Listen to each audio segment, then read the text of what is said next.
In Wisconsin, utility companies are closing their coal plants, but ratepayers are still saddled with the cost. Carrie Leiderson with Energy News Network has the story.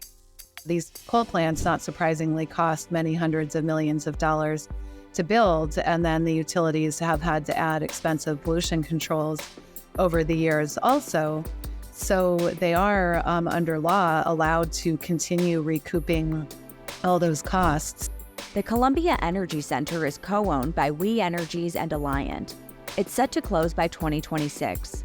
Other closures include We Energies' Oak Creek plants by 2024 and 2025, and Alliant's Edgewater plant by 2025. Ratepayers will still be stuck paying the costs for those coal plants in the hundreds of millions of dollars, basically until they're paid off. The utilities are also allowed by law to charge a profit on top of that, so the utilities can make a 9 or 10% profit on all these investments even after the coal plant is actually closed and not operating anymore. In Wisconsin, utility companies need to go before the Public Service Commission before making changes that affect rates.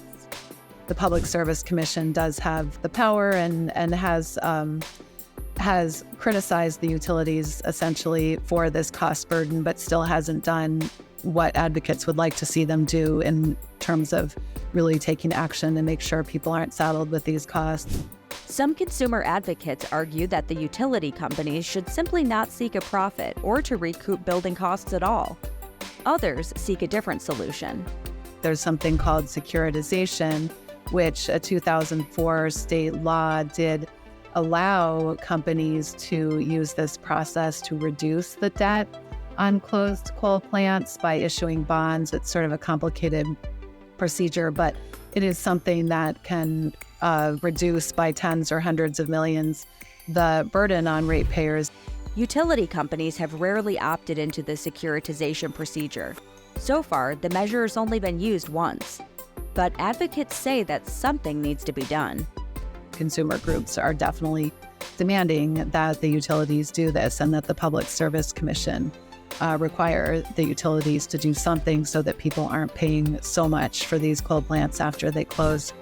Carrie says that as more coal plants shut down, ratepayers in other states may face the same problem. Many Great Lakes states are in the same boat as Wisconsin with retiring coal plants and those stranded assets, those costs still being borne by ratepayers. The Great Lakes as a whole is still fairly dependent on coal compared to some other regions of the country, but this is really something that is an issue nationwide.